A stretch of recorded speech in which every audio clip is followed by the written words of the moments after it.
Assalamualaikum warahmatullahi wabarakatuh. Waalaikumsalam. Alhamdulillah, nahmaduhu wa nasta'inuhu wa nastaghfiruh wa na'udzu billahi min syururi anfusina wa min sayyiati a'malina. May yahdihillahu fala mudilla lahu wa man yudlil fala hadiya lahu. Asyhadu an la ilaha illallah wahdahu la syarika lahu wa asyhadu anna Muhammadan abduhu wa rasuluh.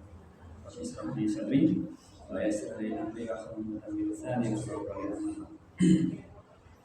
Baik, alhamdulillahirrahmanirrahim. Alhamdulillah, puji dan syukur kehadirat Allah Subhanahu wa taala yang alhamdulillah pada hari ini telah memberikan begitu banyak nikmat kepada kita semua, sehingga hari ini bertepatan dengan 11 Ramadan 1446 Hijriah. Kita masih diberikan kesempatan untuk bisa menunaikan ibadah puasa Ramadan, dan semoga senantiasa diberikan kesehatan. Amin amin ya rabbal alamin. Salawat serta salam senantiasa tercurahkan kepada junjungan besar Nabi Agung kita Nabi Muhammad sallallahu alaihi wasallam serta seluruh keluarga, sahabat dan harapannya kepada kita semuanya sebagai umat beliau. Amin amin ya rabbal alamin. Baik, berkaitan dengan bulan Ramadan, alhamdulillahirabbil alamin, sudah lewat dari satu pekan kita menunaikan ibadah puasa. Dan seringkali kita mendengar juga bahwasanya di sekitar kita tidak sedikit mitos yang beredar di masyarakat. Jadi sudah dirangkum beberapa mitos yang beredar di masyarakat di bulan suci Ramadan ini. Apa itu mitos? Mitos berkaitan dengan kepercayaan yang dianut oleh sekelompok manusia. Dalam hal ini berarti ada di sekitar kita, di lingkungan masyarakat. Nah, seringkali mitos tersebut dikaitkan dengan hal-hal yang bisa membatalkan puasa. Kalau tidak melakukan ini, puasanya batal. Kalau melakukan ini, puasanya akan batal. Seperti itu. Dan ternyata ada juga yang membatalkan puasa, tapi juga ada juga batal pahalanya. Jadi batal puasa berarti harus menggantinya dengan bodoh. Kemudian kalau batal pahala berarti pahalanya berkurang, sehingga puasanya itu hanya mendapatkan haus atau lapar saja, seperti yang diriwayatkan dalam hadis riwayat At-Tabrani, betapa banyak orang yang berpuasa namun tidak mendapatkan pahala dari puasa tersebut, kecuali hanya meroleh rasa lapar dan dahaga saja. Nah, ada beberapa hal yang sering dijumpai di masyarakat berkaitan dengan mitos yang bisa membatalkan puasa. Padahal itu tidak benar. Yang pertama adalah seorang yang memiliki penyakit mah. Jadi seseorang yang memiliki penyakit mah itu tidak wajib berpuasa. Nah, berkaitan dengan penyakit ini tergantung mahnya itu yang merugikan atau yang organik, yang memang bawaan dari penyakit tertentu, atau yang fungsional seperti itu. Kalau dari mah yang organik seperti adanya penyakit bawaan seperti GERD atau penyakit asam lambung kronis itu, atau kanker saluran pencernaan, nah itu diizinkan untuk tidak berpuasa karena dikhawatirkan terjadi gejala-gejala yang bisa membuat parah dari kondisi fisik orang tersebut. Tapi kalau mah yang fungsional, nah itu masih diizinkan untuk berpuasa selama pengobatannya itu bisa juga dengan pola makan dan menghindari pola makanan yang memicu gejala, bisa juga dengan pengelolaan stresnya masing-masing. Itu. Kemudian selanjutnya adalah tidur adalah ibadah. Seringkali kita mendengar bahwasanya tidur itu adalah ibadah, sehingga banyak mungkin dari kita lebih baik tidur daripada tidak berbuat apa-apa. Nah, itu seringkali salah paham bahwasanya hadis yang menjelaskan bahwasanya tidurnya orang puasa adalah ibadah itu tidak semata-mata diyakini bahwasanya puasa ya sudah bisa untuk tidur seharian terus dapat pahala, yang tidak seperti itu. Melainkan di dalam hadis riwayat Baihaqi, tidurnya orang puasa adalah ibadah dan diamnya adalah tasbih. Jadi Rasul ingin menyampaikan bahwasanya tidur saja ibadah dan diam adalah tasbih, apalagi kalau kita isi puasa kita dengan hal-hal yang bermanfaat, dengan zikir, kemudian dengan tadarus, murojaah ataupun ibadah yang lainnya, yang insya Allah pahalanya semakin berlimpah ruah. Kemudian selanjutnya yang ketiga adalah berbuka dengan yang manis. Ini seringkali kita menjumpai di iklan-iklan televisi, sirup-sirup atau mungkin ada kemasan-kemasan minuman yang memang itu kalau dilihat itu enak untuk berbuka. Nah, padahal berbuka dengan yang manis dalam sunnahnya Nabi Muhammad SAW, lebih baik berbuka itu dengan yang manis dalam artian yang pertama adalah rutab, yaitu kurma basah yang sudah matang dan berjumlah ganjil. Kemudian tamar atau kurma kering yang sudah matang juga, yang biasa dijual di pasaran juga ada nih.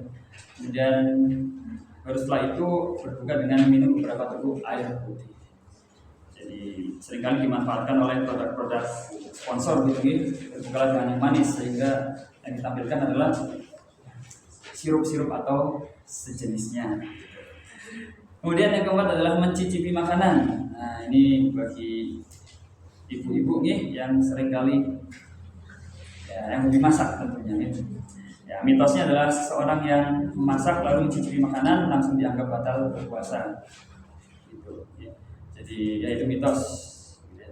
Kecuali yang dicicipinya itu benar-benar sampai kerongkongan atau bahkan sampai tertelan.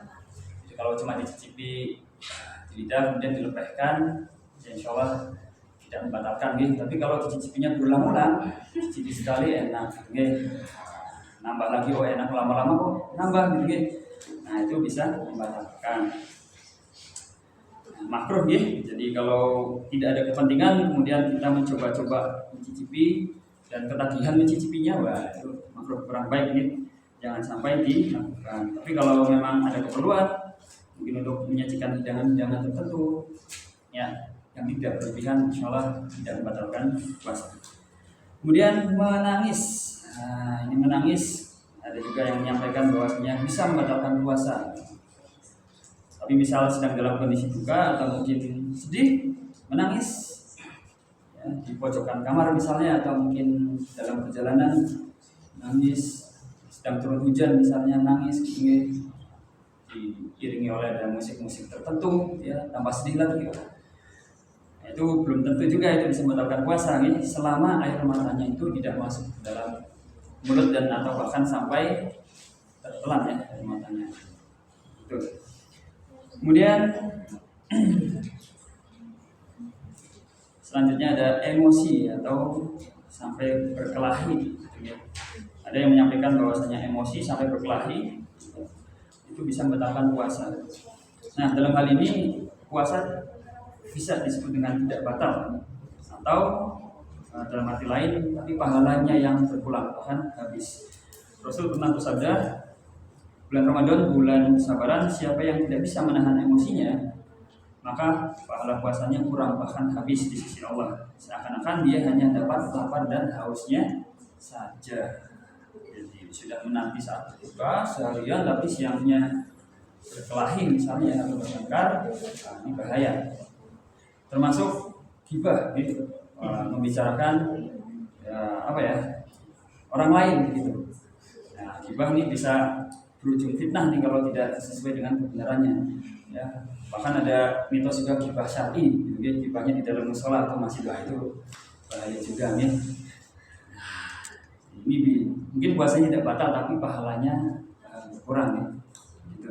Kemudian mencontek. Nah, ini mencontek nih. Bagi anak-anak semuanya, mencontek itu bisa membatalkan atau mengurangi pahalanya puasa.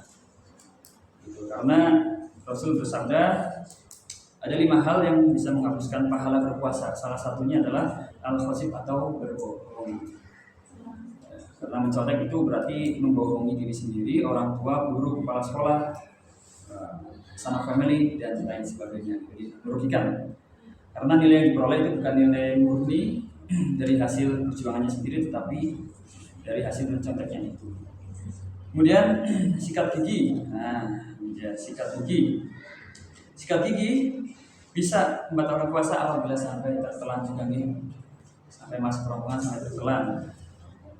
Jadi harus berhati-hati meskipun ada sikat gigi di siang hari seperti itu ya. Tapi baiknya kita menghindari sikat gigi di saat kita berpuasa. Baiknya adalah sebelum fajar atau setelah berbuka ya, supaya aman, karena khawatirnya masuk seperti itu, masuk ke kerongkongan atau bahkan tertelan. Insya Allah kalau tidak sengaja tidak apa-apa, tapi kalau yang sengaja itu yang berisiko membatalkan puasa. Selanjutnya ada mimpi basah. Mimpi basah, mimpi di siang hari bisa membatalkan puasa, itu mitosnya. Jadi bisa membatalkan puasa itu kalau sengaja, mohon maaf, mengeluarkan mani saat puasa dengan sengaja. Tapi kalau tidak sengaja, jadi saat tidur siang kemudian bangun ternyata sudah dalam kondisi basah, selama tidak sengaja, insya Allah tidak membatalkan puasa dan harus dilanjutkan dengan mandi wajib, sehingga setelah itu bisa melanjutkan ibadah puasanya kembali. Boleh tidaknya mandi wajib saat siang hari, saat puasa, boleh nih, karena diriwayatkan dari Siti Aisyah radhiyallahu anha, Rasul pernah saat datang fajar, beliau masih dalam keadaan junub, lalu beliau mandi wajib. Berkaitan dengan mitos mimpi basah. Kemudian ada lupa niat puasa. Mitos tidak niat, berarti puasanya akan batal. Nah, itu mitos bahwasanya seorang yang sudah niat dalam hati meskipun belum melafalkan melalui lisannya, itu puasanya tetap sah. Seperti itu. Kecuali memang tidak ada niat dalam hati sama sekali. Jadi sudah tidak melafalkan, tidak ada niat dalam hati, itu puasanya tidak sah dan mengkodenya setelah Ramadan selesai. Kemudian membersihkan hidung atau mohon maaf ya itu lah ya, memasukkan jari ke dalam hidung, membersihkan kotoran hidung seperti itu mitosnya katanya akan batal gitu nih. Tetapi selama tidak melewati sampai ujung pangkal hidung atau muntaha fasyum, insya Allah tidak membatalkan. Jadi mohon maaf bagi yang sedang flu, hati-hati karena ingus pun bisa membatalkan puasa. Kalau benar-benar ditarik lagi, sudah meler, tarik lagi, gimana ya? Sudah mau keluar, kemudian dihisap lagi sampai pangkal gitu nih. Di sini muntaha hasyum. Nah, itu lebih baik kalau sedang flu, lebih baik ingusnya dikeluarkan. Kalau dibasuh dengan air pun hati-hati nih, bawa masker lagi. Kemudian berkumur. Berkumur saat wudhu tentu tetap harus ada ya. Saat wudhu, tetapi harus hati-hati, jangan berlebihan. Kalaupun tidak sengaja hilang dahaganya setelah wudhu, selama tidak sengaja insya Allah tidak membatalkan. Tetapi kalau yang memang sampai hilang dahaganya karena sengaja berkumur, hilang dahaga, itu membatalkan puasa. Kemudian berkaitan dengan suntik, suntik membatalkan puasa atau tidak, ini ada beberapa pendapat dari beberapa ulama. Ada ulama yang memutlakkan itu batal, ada juga yang secara mutlak itu tidak batal. Nah, ada pendapat juga yang menyampaikan dari sisi kedokteran juga, ulama yang meneliti diimbangi dengan ilmu kedokteran, bahwasanya ketika suntik masuk ke urat vena akan membatalkan puasa, seperti infus. Di mana infus itu kan sebagai pengganti asupan makanan ketika di rumah sakit nih, bagi seorang pasien. Karena urat tersebut ada kaitannya dengan pencernaan dan lambung. Tapi kalau suntik atau injeksi tersebut masuk ke urat yang tidak ada kaitannya dengan lambung, maka tidak membatalkan puasa. Selanjutnya menelan ludah. Ada mitos menelan ludah itu akan membatalkan puasa. Maka jangan menelan ludah. Nah, jadi menelan ludah sekalipun sudah dikumpulkan misalnya sampai setengah liter, kalau masih di dalam batas mulut, belum keluar dari mulut, itu tidak membatalkan puasa. Nah, kalau ludah sudah bercampur dengan darah busi, misalnya sedang sakit gigi, kemudian atau kita sedang gosok gigi tapi terlalu keras ya, biasanya itu ada campuran dengan darah gitu.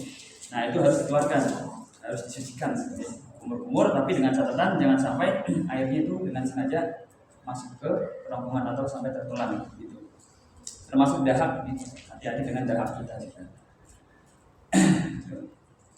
Kemudian ada juga berkaitan dengan berenang atau kentut, berenang dan kentut.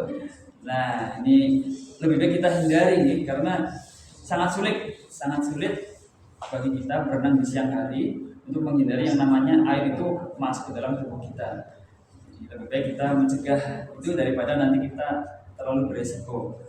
Termasuk tentu di dalam air nih, ada yang menyampaikan itu akan membatalkan puasa. Ya, selama itu kurang bermanfaat, lebih baik kita tinggalkan kegiatan tersebut atau hal tersebut. Oke, itu hanya beberapa yang bisa disampaikan berkaitan dengan mitos yang beredar di masyarakat. Tentu masih banyak lagi, karena setiap daerah dan setiap kelompok masyarakat itu ada mitos-mitos tersendiri. Tapi semoga yang sedikit ini bisa bermanfaat, menjadi pemahaman bagi kita semuanya. Semoga di sisa Ramadan kita ke depan semakin semangat kita ibadahnya, semakin istiqomah. Yang belum terbiasa untuk melaksanakan ibadah, mari kita paksa supaya kita terbiasa, karena ada istilah lebih baik kita itu terpaksa masuk surga daripada sukarela masuk neraka. Jadi paksa diri kita untuk beribadah sehingga kita bisa terbiasa untuk ibadah tersebut. Barangkali seperti itu. Semoga bermanfaat bagi diri saya pribadi dan semoga bagi jamaah semuanya. Terima kasih untuk segala perhatian. Mohon maaf untuk segala kekurangan. Bila bisa berhak. Assalamualaikum warahmatullahi wabarakatuh. Waalaikumsalam.